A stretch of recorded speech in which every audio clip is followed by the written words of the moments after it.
محمد سید الکونین والثقلین والفریقین من عرب ومن عجم۔ ہم نے پرورش میں بھی بچیوں کے ایسے حالات اپنائے ہیں۔ میں بھی بتاؤں گا رسول کریم صلی اللہ تعالی علیہ وسلم نے اپنی بیٹیوں کی پرورش کیسی کی۔ سیدہ فاطمہ الزہرا سلام اللہ علیہا رضی اللہ تعالی عنہا فرماتی ہیں رسول کریم صلی اللہ تعالی علیہ وسلم سے اپنی پوری زندگی میں انہوں نے زیور، کپڑے یا اپنے زندگی گزارنے کی کوئی چیز نہیں طلب کی۔ زندگی میں ایک ہی بار وہ آئی تھی غلام مانگنے کے لیے، تب بھی رسول کریم صلی اللہ علیہ وسلم نے ان کو تسبیح سے نوازا، تسبیح دے کر کے بھیجا، اپنے کام خود کرنا انہیں سکھایا۔ آج ہم اپنی بیٹیوں کی تربیت میں کیا کرتے ہیں؟ جب تک تمہارے گھروں میں بچیاں ہیں تم لاڑ پیار سے خوب پالتے ہو، ٹھیک ہے، اچھی بات ہے، بچیوں کے ساتھ نرم اچھی محبت، ان کے ساتھ شفقت و محبت ضرور ہونی چاہیے، لیکن امور خانہ داری اگر تم نے اسے نہیں سکھایا، میرے عزیزوں، جس گھر میں یہ بیاہ کر کے جاتی ہے اس کے شوہر کا باپ، اس کے شوہر کی ماں جتنے بھی اچھے ہوں، لیکن ساس ساس ہوتی ہے، سسر سسر ہوتا ہے، ماں اور باپ تم ہو، پھر وہاں اس کی تمام چیزوں کو دیکھا جائے گا۔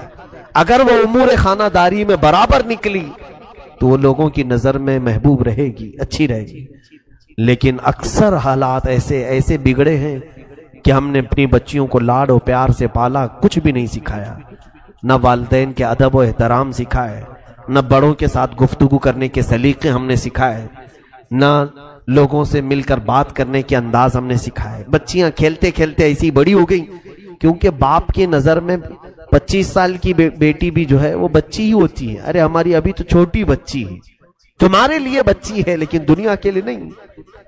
بلکہ بچیاں جب تمہاری 5 سال کی ہو جائیں اسی وقت سے تم اس کی تربیت کی فکر کرنے لگ جاؤ، بلکہ اسلام نے اس سے قبل تربیت کا تمہیں سلیقہ دیا ہے۔ سیدہ کائنات فاطمہ الزہرا رضی اللہ تعالیٰ عنہا اس وقت اپنی ماں خدیجۃ الکبریٰ رضی اللہ تعالیٰ عنہا کو کفن پہنا رہی تھی جب ان کی عمر 3 سال کی تھی، 3 سال کی عمر تھی، اس وقت وہ اپنی ماں خدیجۃ الکبریٰ رضی اللہ تعالیٰ عنہا کو کفن پہنا رہی تھی۔ کوئی بچی یہ کام کرے گی؟ حضور پاک صلی اللہ تعالیٰ علیہ وسلم حرم کعبہ میں آئے ہیں نماز کے لیے، سجدہ کر رہے تھے، ایک ظالم وحشی درندے نے اونٹ کی گندی وہ جڑی لا کر حضور کی پیٹھ پر ڈالا۔ اس وقت کوئی نہیں دیکھ رہا تھا، ننھی سی یہ فاطمہ دوڑتی ہوئی آئی جب ان کی عمر 5 سال کی تھی، 4.5-5 سال کے بیچ میں، پوری حضور کی پیٹھ مبارکہ اپنے ہاتھوں سے صاف کیا۔ رسول کریم صلی اللہ تعالیٰ علیہ وسلم کو کوئی بھی چیز نہ لگے، حضرت فاطمہ تو 5 سال کی عمر میں اس کا خیال کرتی تھی۔ عزیزان گرامی، وہ تربیت اس انداز سے ہوئی تھی کہ امور خانہ داری میں وہ پورا کمال رکھتی تھی، اور اس کے بعد حضور صلی اللہ تعالیٰ علیہ وسلم کی یہ بیٹیاں گھروں میں کھانا بنانا خود جانتی تھیں۔ حضرت خدیجہ کے انتقال کے بعد گھر پورا چلانے کی ذمہ داریاں حضور کی بیٹیوں کے اوپر تھی۔ حضرت فاطمہ رضی اللہ تعالیٰ عنہ نے تو 5 سال کی عمر سے ہی چولہا سنبھالا تھا، 5 سال کی عمر میں۔ 5 سال میں تو ہماری بچیاں صرف کھیلتی ہیں نا۔ میرے عزیزوں، یقیناً تمہاری محبت اپنی جگہ پر، ان کی تربیت پر توجہ تو ہو۔ آپ اگر ان کو سکھانے میں کچھ سختی کرتے ہو تو یہ بچیاں بعد میں تمہیں یاد کر کے فخر کریں گی کہ ہمارے ماں باپ نے ہمیں زیور اخلاق سے نوازا ہے۔ اگر تم شادی میں انہیں زیور نہیں بھی دیے، اخلاق کی دولت دیا، تو پھر یہ پوری زندگی بھر اس جیسی عورت کوئی کہیں نہیں ملے گی۔ دنیا والے بھی دیکھ کر فخر کریں گے کہ اس کے ماں باپ نے اس کو سونا چاندی اگرچہ نہیں دیا لیکن اخلاق کا زیور دے کر کے بھیجا ہے۔ وہ اخلاق کے زیور پر تم توجہ کرو۔ بچیاں کس سے بات کرنی چاہیے، کس سے نہیں بات کرنی چاہیے، یہ سلیقے باپ سکھائے۔ کہاں ہمارے پاس وقت ہے؟ ہم اپنی بچیوں کو ٹائم کب دیتے ہیں؟ سنڈے ٹو سنڈے، باقی سب تو ہمارے جاب پر چلتے ہیں، اس وقت تو ہم کام پر چلے جاتے ہیں جب بچے سو رہے ہوتے ہیں، اور پھر جب واپس آتے ہیں تب بھی بچے کھا کر کے سو چکے ہوتے ہیں۔ اکثر ایسا ہوتا ہے کہ گھروں میں بچوں کے ساتھ اچھی طرح سے مل بیٹھ کر کے تربیت کا کوئی انداز ملتا بھی ہے تو وہ ہفتے میں ایک بار سنڈے آتا ہے وہ بھی ہم نے دیکھا ہے کہ بچے اصرار کرتے ہیں کہیں پکنک پہ چلو، تو وہ بھی پکنک پہ نظر ہو گیا، کہیں گھومنے کے لیے چلے گئے. تو اسی طرح سے تو پوری جوانی آ گئی، تمہیں خبر ہی نہیں ہوتی، احساس ہی نہیں ہوتا کہ ہمارے بچے کب بڑے ہو گئے. تمہارے سامنے پلک جھپکتے یہ کھڑے ہو جاتے ہیں، جوانی کی عمر میں آ جاتے ہیں. اس لیے توجہ کریں. رسول کریم صلی اللہ تعالی علیہ وسلم کے اس گھرانے سے میں آج بات کرتا ہوں. ازواج مطہرات نے بھی صبر کا دامن تھامے رکھا. اخلاق تقوی حضور کے گھر میں ایسا تھا کہ اللہ کے حبیب صلی اللہ تعالی علیہ وسلم اپنی وفات کے وقت ساری ازواج مطہرات کو بلا رہے ہیں. جس دن حضور کی وفات ہوئی، جس دن حضور کا انتقال ہوا، ساری بیویوں کو بلایا. رسول پاک صلی اللہ تعالی علیہ وسلم نے ساری بیویوں سے پوچھا کیا تم میں سے کسی کے پاس سونا چاندی زیور ہے؟ کسی زوجہ محترمہ نے کہا کہ ہاں یا رسول اللہ میرے پاس ہے. اللہ کے حبیب صلی اللہ علیہ وسلم نے اپنی اسی آخری حالت میں فرمایا اگر تم چاہو تو یہ صدقہ کر دو، اگر تم یہ چاہو تو صدقہ کر دو. مشورہ دیا. ازواج مطہرات نے پوچھا یا رسول اللہ صلی اللہ علیہ وسلم کیا آج سے سونا چاندی پہننا عورتوں کے لیے حرام ہو گیا؟ اب ہم زیور نہیں پہن سکتی؟ رسول کریم صلی اللہ علیہ وسلم نے فرمایا نہیں، حرام نہیں ہے، زیور پہن سکتی ہیں عورتیں، لیکن اے میری بیویوں میں یہ چاہتا ہوں کہ میں رب کے حضور حاضر ہو رہا ہوں، میں اپنے رب کی بارگاہ میں اب جا رہا ہوں، میرے جانے کا وقت آ گیا. میں یہ چاہتا ہوں کہ میں اپنے رب سے اس حال میں نہ ملاقات کروں کہ میرے گھر میں سونا چاندی پڑا ہوا ہو. میں کسی چیز کا مالک بن کر کے میرے مولا کے حضور نہیں جانا چاہتا. فقر اللہ کو پسند ہے، میں فقیر بن کر اللہ کے حضور حاضر ہونا چاہتا ہوں. رب تبارک تعالیٰ کے حضور صلی اللہ تعالیٰ علیہ وسلم نے اپنے آخری دن بھی ازواج مطہرات کو کس چیز کی تلقین فرمائی؟ یہی مال و دولت کی محبت اپنے دل میں نہ رکھو. میں عورتوں سے آج تھوڑی دیر گفتگو کروں. اگر دیکھیں آپ عورتیں اگر پیسے تمہارے جیب سے لے کر بچا بھی لیتی ہیں، کس لیے بچاتی ہیں؟ ان کے شوق کھانے پینے کے کم ہوتے ہیں، باہر جا کر کے اڑائیں، وہ چند ہوتی ہوں گی، لیکن اکثر عورتوں کا شوق سونا خریدنا ہے، سونا خریدنا ہے، چاندی خریدنا ہے. اور یہ کوڑی کوڑی جمع کر کے خرید بھی لیتی ہے، یا تو کسی کا شوہر اس کو فورس کر کے یا ماں باپ کو فورس کر کے سونا چاندی جمع کرو. پہنو میری بچیوں، پہنو، زیور تمہارے لیے اللہ نے بنائے، زینت تمہارے لیے ہے، لیکن تمہاری کل زندگی زیور کے لیے نہیں ہے. تمہارا اصلی زیور تو تمہاری حیا ہے، تمہارے اخلاق تمہاری اصلی زیور ہے. یہ جو ہار ہے، یہ جو کانوں کی بالیاں ہیں، یہ چوڑیاں ہیں، یہ اگر ٹوٹ بھی گئی پھر دوبارہ کسی سنار کے پاس جاؤ بنا لو، یا پیسے مل جائیں تو پھر خرید لو. سونا چاندی آتے جاتے رہتے. ایک بار اگر تمہاری عزت کے زیور پر داغ لگ گیا کوئی سنار اس کو ٹھیک کر کے نہیں دے گا، پھر کوئی بازار میں وہ حیا کا زیور نہیں ملے گا جس حیا کے زیور کو آج یہ بازاروں میں بیچتے پھر رہی ہیں. بچیاں ہماری بہت ساری نا سمجھ ہیں، وہ دنیا کے اس بہاؤ میں بہ جاتی ہیں. جب دنیا یہ کہہ رہی ہے دوپٹے نکالو، اپنے بالوں کو لہراؤ، دکھاؤ لوگوں کو تم دکھانے والی چیز ہو، ان ظالموں نے تمہیں ننگا کرنے کی ٹھان لی ہے. آؤ میرے مصطفیٰ کریم صلی اللہ علیہ وسلم کی بارگاہ میں، تمہاری عزت اور تمہاری وقار کو اتنا بڑھایا ہے. اے میرے عزیزو، آج بھی ہم اپنی بچیوں کو، بیویوں کو، بہنوں کو کیا کالا نقاب نہیں پہناتے؟ وہی غلاف ڈالتے ہیں جس طرح کعبے پر کالا غلاف ڈالا گیا. عظمت والی چیزوں پر ہم پردہ ڈال کر رکھتے ہیں، عظمت والی چیزوں پر ہم غلاف ڈال کر کے رکھتے ہیں. ان عورتوں کو ہم نے مقدس سمجھا ہے، اس لیے اوڑھا کر کے رکھتے ہیں. یہ نہیں کہ ہم انہیں باندھ کر کے پابند کر کے رکھ رہے ہیں. تمہاری عزت، کیونکہ آج درندے ایسے ہیں کہ کوے کے سامنے گوشت رکھو اور پھر یہ کہو کوے کو شریف بننا چاہیے، وہ کیسے شریف بنے گا؟ آج یہی کہہ رہے ہیں نا. جب بھی ہم لباس کے بارے میں بات کرتے ہیں، کچھ ٹی وی کے اینکرز آ کر کے چلاتی ہیں کٹ لباس میں. آپ صرف لڑکیوں کو بولو، عورتوں کو بولو، مردوں کو کیوں نہیں کہتے کہ اپنی نگاہیں نیچے رکھیں؟ میرے عزیزو، قرآن تو بہت پہلے ہی فرمایا ہے کہ مردوں کو نگاہیں نیچی رکھیں، ساتھ میں تمہیں بھی کہا ہے کہ تم اپنی ساری چیزیں ڈھانک کر کے رکھو. اس لیے کہ نگاہیں نیچی شریف آدمی رکھے گا، اور شریر آدمی اور بدماش تو اپنی آنکھیں صرف اسی لیے پھیلاتا رہے گا کہ اسے کہاں چیتڑے ملیں گے، کہاں اس کو غلاظت ملے گی۔ اور تم کووں کو اگر کہہ دو کہ شریف بن کر کے رہو، ہم گوشت اوپر کھلا رکھے ہوئے، کتنے کوے شریف نکلیں گے؟ کسی سے اگر تمہاری برادری ہو، تعلق ہو، تو وہ کوا ہو سکتا ہے گوشت چھوڑ کے چلا جائے، ورنہ تو کوے کے اندر ہرس ہے، لالچ ہے، وہ ٹھوک مارے گا، گوشت اٹھا لے جائے گا۔ آج ہماری بچیوں کے ساتھ جو ریپ کے کیسز بڑھتے جا رہے ہیں، اس کی ایک اہم وجہ یہ بھی ہے ان کا اظہار، ماڈرن کلچر۔ میرے عزیزو، میری یہ بات جو ہے نان مسلم بھی ایکسیپٹ کرتے ہیں، بہت سارے ہیں، بہت سارے جو مسلمان نہیں ہیں وہ بھی اس بات کو سراہتے ہیں۔ حقیقت ہمارا جو کلچر ہے، ہمارا جو مشرقی کلچر ہے، یہ اس میں الحمدللہ بہت عافیت ہے۔ اگر تم ماڈرن کلچر کی بات کر کے مغربی تہذیب کو لانا چاہتے ہو، ویسٹرن کلچر، تو اس میں تو یہ ہے کہ ماں کون ہے وہ بھی بچے کو معلوم نہیں، باپ کتنے ہیں وہ بھی معلوم نہیں۔ اس کلچر کو تم پسند کرتے ہو جہاں گدھے اور بیل، کتے اتنا نہیں زنا کرتے ہوں گے جتنا مرد اور عورتیں سڑکوں پر کرتے ہیں۔ کیا وہ کلچر تمہیں پسند ہے؟ جنگل کی طرح اگر جانوروں کی طرح جینا پسند ہے تو پھر معاشرے میں رہنے کا مطلب کیا ہے؟ میرے عزیزو، اسلام کے اقدار کو سمجھو۔ اسلام نے تمہیں عزتوں سے نوازا ہے۔ مرد یقیناً اپنی نگاہوں کی حفاظت کرے، لیکن بچیاں اپنے جسموں کو ڈھانکیں، اپنے جسموں کی نمائش نہ کریں۔ حدیث پاک میں ہے جو عورت صرف خوشبو لگا کر اس لیے نکلتی ہے، خوشبو لگانا منع نہیں ہے، لیکن اس کی نیت اگر یہ ہے کہ بازار میں لوگ میری طرف متوجہ ہو جائیں، میری خوشبو کو سونگھیں، سپرے لگا کر، پرفیوم لگا کر عورتیں جس طرح سے چلیں، حدیث پاک میں موجود ہے۔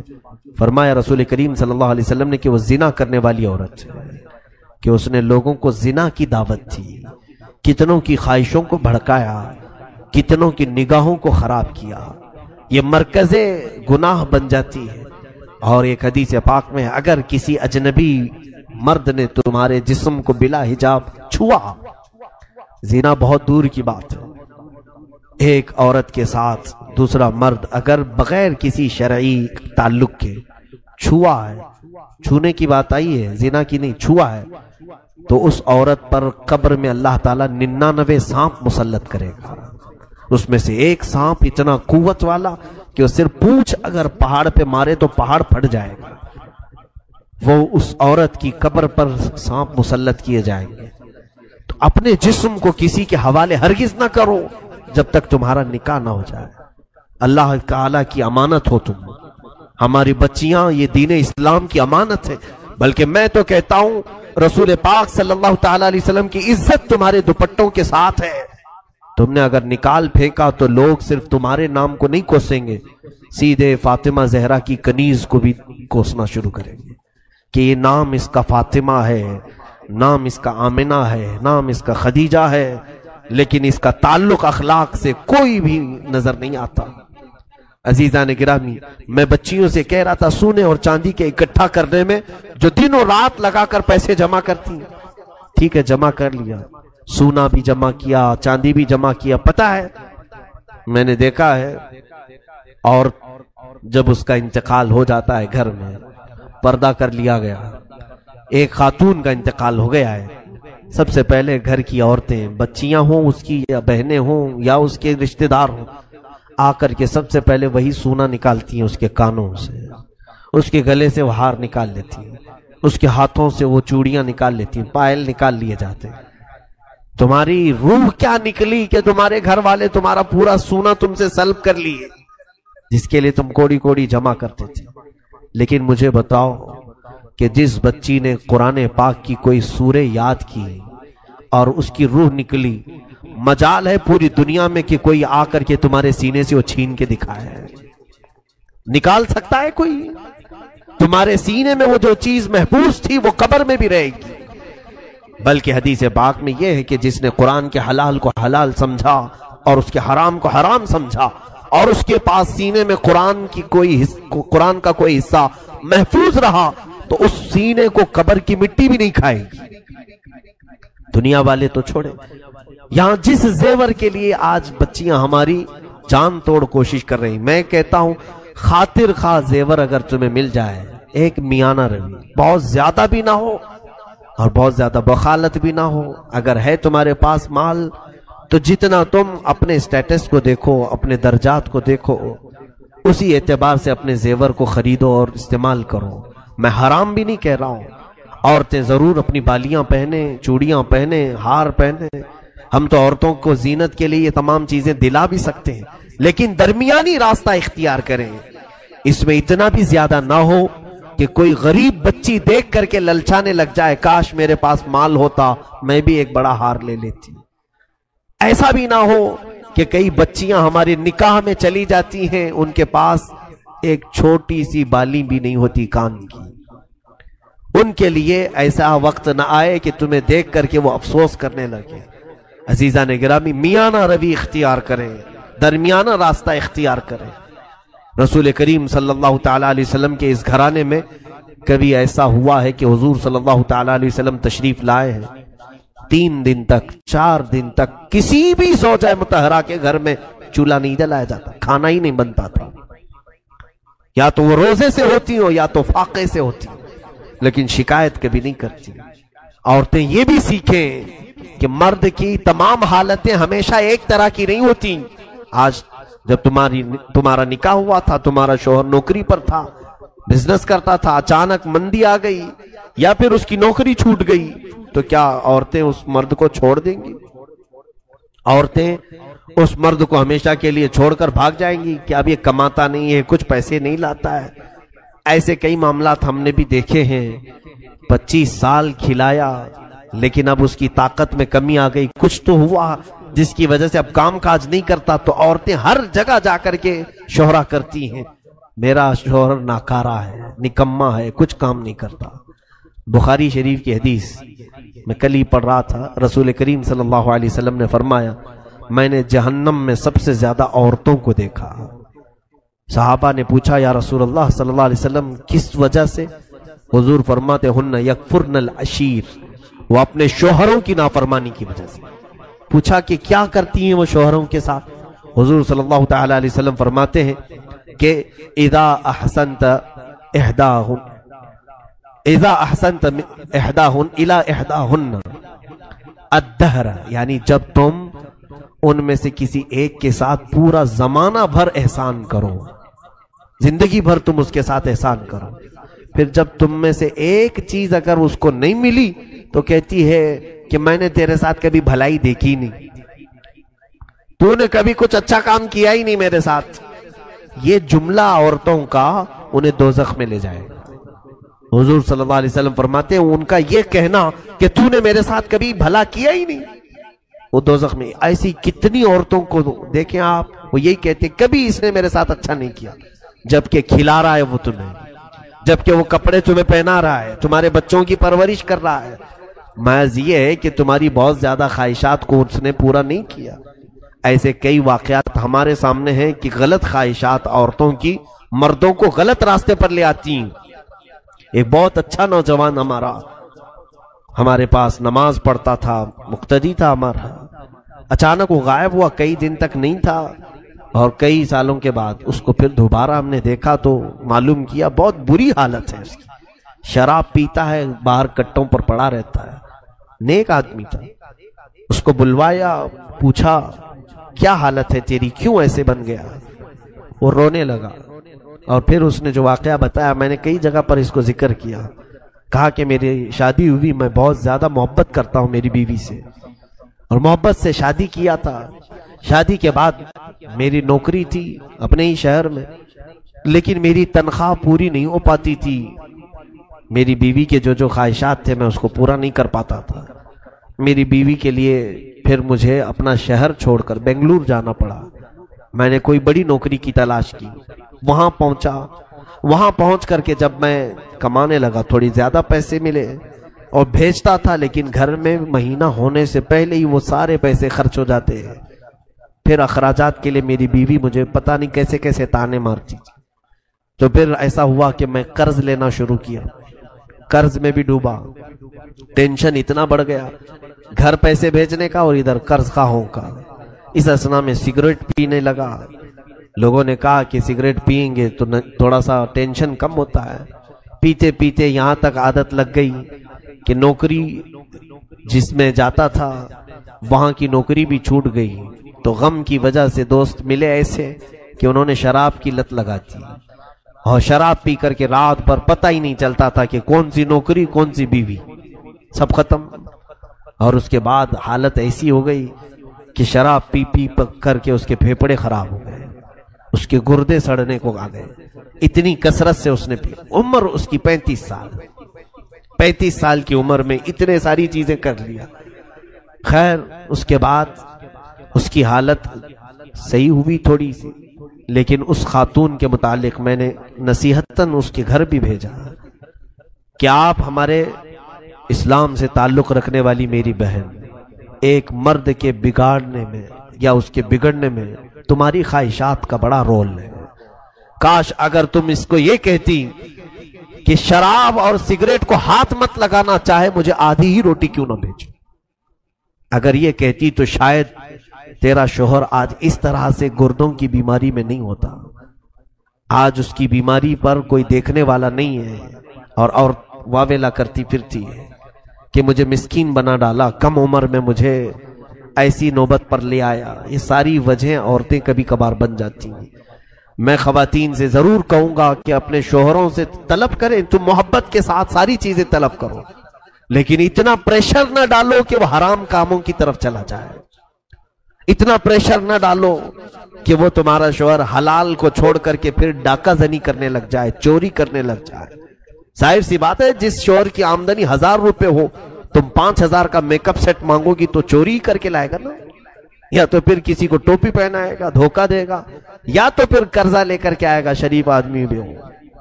یہ خواہشات اتنی زیادہ نہ ہو، بلکہ اسلامی لمٹ اور شریعت کے دائرے میں رہ کر کے ایک معاشرتی زندگی بہترین انداز میں گزار سکتے ہیں۔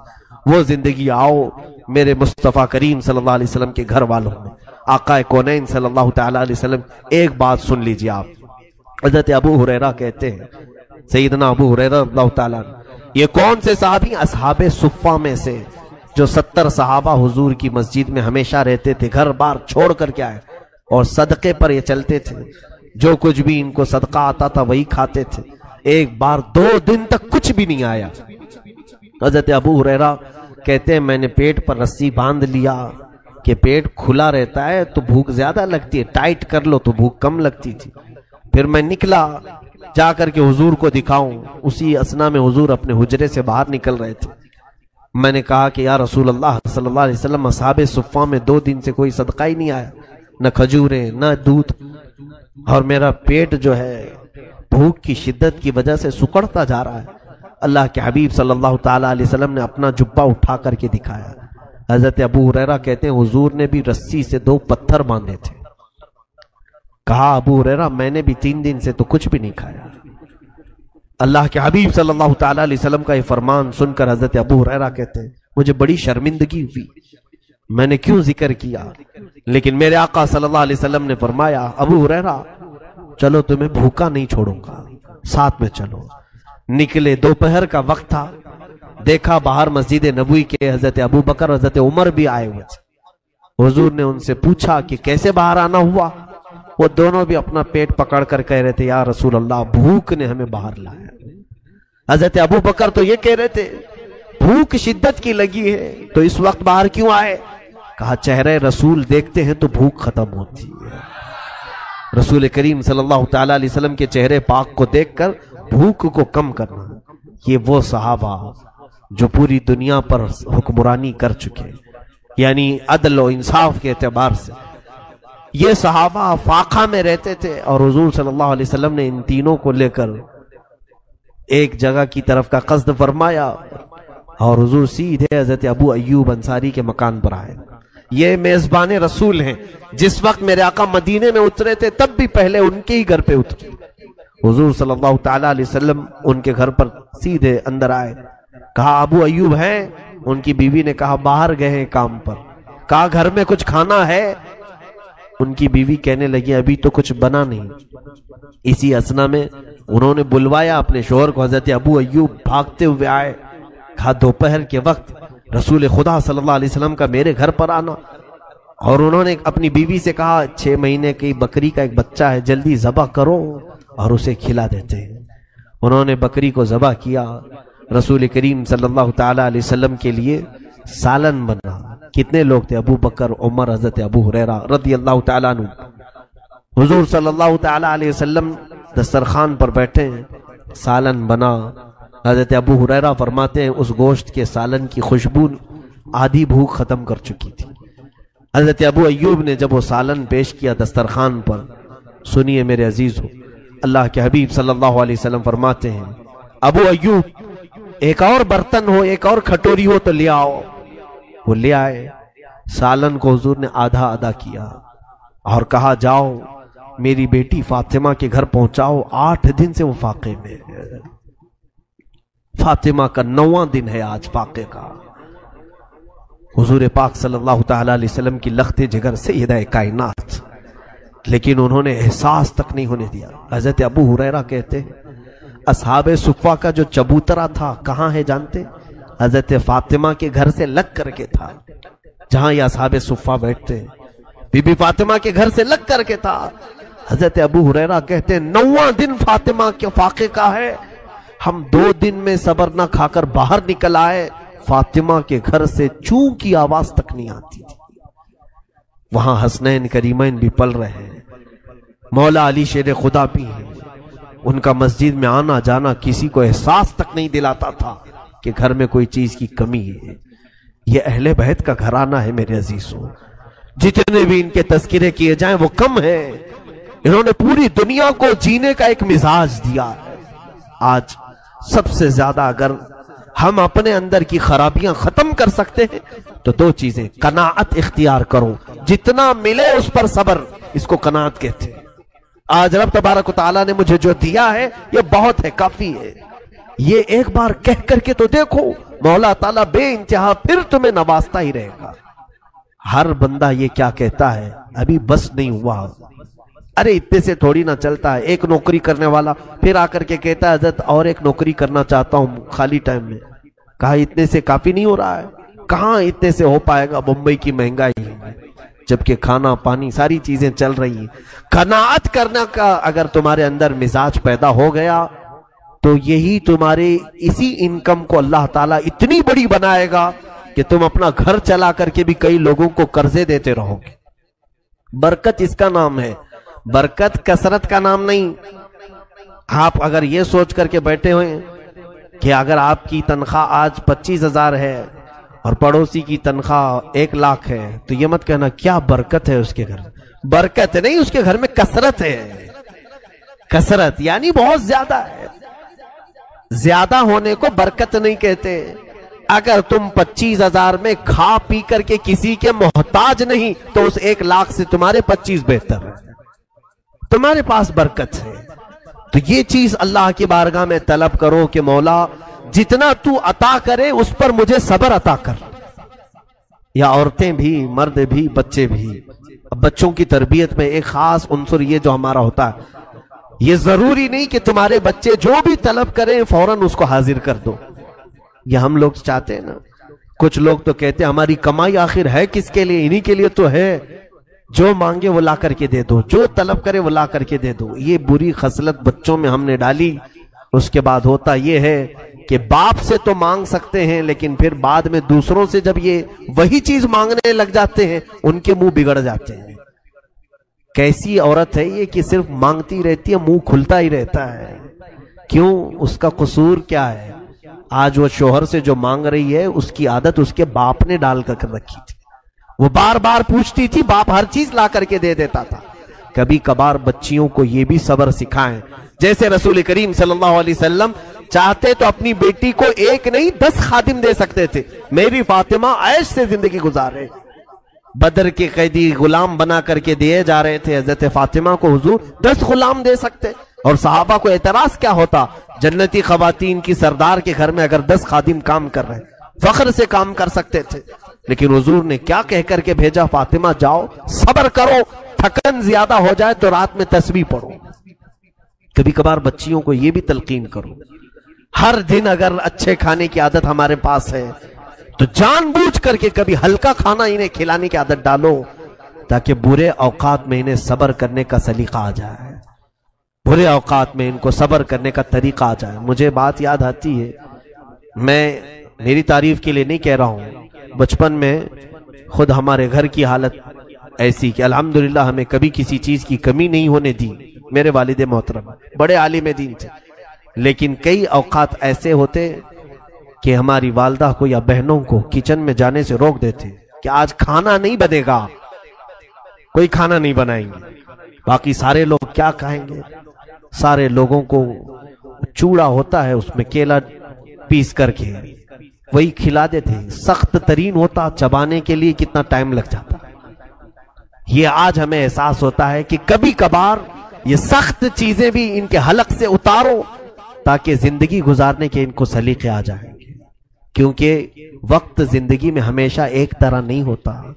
کبھی تم سب لٹ گئے, اگر کہیں تمہارے اوپر اچانک غریبی آ گئی تو یہ جو چٹخارے لگے ہوئے زبان کے پھر کیا کرو گے؟ روز اچھے کھانے کے جو مزے لگے ہوئے ہیں, اچانک اگر تمہارے پاس مال نہیں ہوگا تو پھر شیطان تمہارے اندر یہ کوشش کرنے کی یہ عادت ڈالنے کی کوشش کرے گا کہ چلو فلاں جگہ چوری کر لو تو تمہاری زبان کو سکون مل جائے گا. پھر آدمی اپنی لذتوں کے لیے یا تو کسی کو دھوکہ دیتا ہے یا چوری کرتا ہے. حتیٰ کہ کئی ایسے لوگ آج دنیا میں ہیں جو اپنے جسم بیچنے کا کاروبار بھی صرف اس لیے کر رہے ہیں کہ ان کی خواہشات بڑی ہیں, ان کی خواہشات زیادہ ہیں. اسی لیے قرآن پاک میں اللہ نے فرمایا ارأیت من اتخذ الہہ ہوا, اے محبوب آپ نے نہیں دیکھا ان لوگوں کو جنہوں نے اپنی خواہشات کو ہی اپنا خدا بنا لیا ہے. بہت سارے لوگ ہیں ایسے جنہوں نے اپنی خواہشات کو خدا بنا لیا ہے. میری خواہش اگر آج رات فلاں جگہ جانے کی ہے تو میں جا کر کے رہوں گا, کوئی مجھے نہیں روک سکتا. خدا کے لیے جو کام جس طرح بندہ کرتا ہے ویسے کچھ لوگ اپنی خواہشات کے لیے کرتے ہیں, اپنی خواہشات کے لیے سب کو چھوڑتے ہیں. ماں باپ چلاتے رہے رات بھر, نہیں میری خواہش ہے آج جانا ہے تو جانا ہے. یہ کئی لوگوں کی جو خواہشات ہیں انہوں نے اپنی خواہشات کو خدا بنا لیا. اور اللہ تعالیٰ کیا فرماتا ہے؟ رب تعالیٰ اپنے حبیب صلی اللہ تعالیٰ علیہ وسلم کو فرماتا ہے کہ اے نبی آپ ایسے لوگوں کی حمایت کریں گے؟ ہرگز نہ کرنا ایسے لوگوں کی حمایت, ایسے لوگوں کی حمایت نہ کریں. حضور کو اللہ تعالیٰ منع فرما رہا ہے جو صرف خواہش کے پیچھے لگے رہتے ہیں, صرف خواہش کے پیچھے. قربان کرو میرے عزیزوں, کچھ چیزوں میں صبر کرنا سیکھو. سیدہ کائنات فاطمہ الزہرا رضی اللہ تعالیٰ عنہا حضور صلی اللہ تعالیٰ علیہ وسلم کی وہ لخت جگر ہے کہ یہودی عورتوں نے ایک بار پلان بنایا, فاطمہ کے جسم پر جو کپڑے ہوتے ہیں وہ پیوند لگے ہوتے ہیں, کپڑوں پہ بھی پیوند لگا رہتا تھا. رسول خدا کی بیٹی ہیں. یہودیوں نے, عورتوں نے ایک دعوت رکھی اور اس میں حضرت فاطمہ کو بلایا کھانے کے لیے. نہیں وہ کوئی ایسا ہی کہ اس میں سارے شہر کی اچھی خاصی عورتیں تھیں. حضرت فاطمہ سے کہا کہ تم آؤ اپنے اسلام کی دعوت دو. تو اس غرض سے حضرت فاطمہ کو بلائے, لیکن ان کی نیت کیا تھی کہ حضرت فاطمہ کے لباس پر سارے لوگ ہنسے ہیں. رسول خدا کی بیٹی کیسا لباس پہن کے آئی, اس کے پاس پہننے کو لباس تک نہیں ہے. حضرت فاطمہ نے منظور کر لیا, میں آؤں گی جہاں اسلام کی بات ہوگی, رسول کریم صلی اللہ تعالیٰ علیہ وسلم کے دین کی بات ہوگی. رات کو جب نکلنے لگی, اللہ اکبر, روایت میں ہے کہ حضرت فاطمہ الزہرا رضی اللہ تعالیٰ عنہا کے گھر جنتی لباس آیا. جبرائیل امین کے ذریعے سے حضرت فاطمہ کو حضور نے پیش کیا. حضرت فاطمہ وہ جوڑا پہن کر کے آئی ہیں. اللہ اکبر. عورتیں بتاتی ہیں کہ وہ اندھیرے کمرے میں آئے تو پورا روشنی ہو چکی تھی. ویسا لباس ہم نے نہ کبھی سنا تھا نہ دیکھا تھا. پوچھا فاطمہ سے کہ فاطمہ ہم تو آج کسی فنکشن یا دعوت کے لیے نہیں بلائے تھے, ہم تو صرف تمہارے لباس کا مذاق اڑانے کے لیے آج دعوت دیے تھے, یہ لباس تمہارے جسم پر آیا کیسے؟ حضرت فاطمہ نے کہا او خواتین, جب کوئی اللہ والوں کا مذاق اڑانا چاہے اللہ تعالیٰ ان کے منہ پر ایسے رد کے لیے لباس اتارتا ہے کہ پھر دنیا میں ان کا کوئی جواب نہیں ہوتا. رسول کریم صلی اللہ تعالیٰ علیہ وسلم کی اس لخت جگر کو اللہ عز و جل نے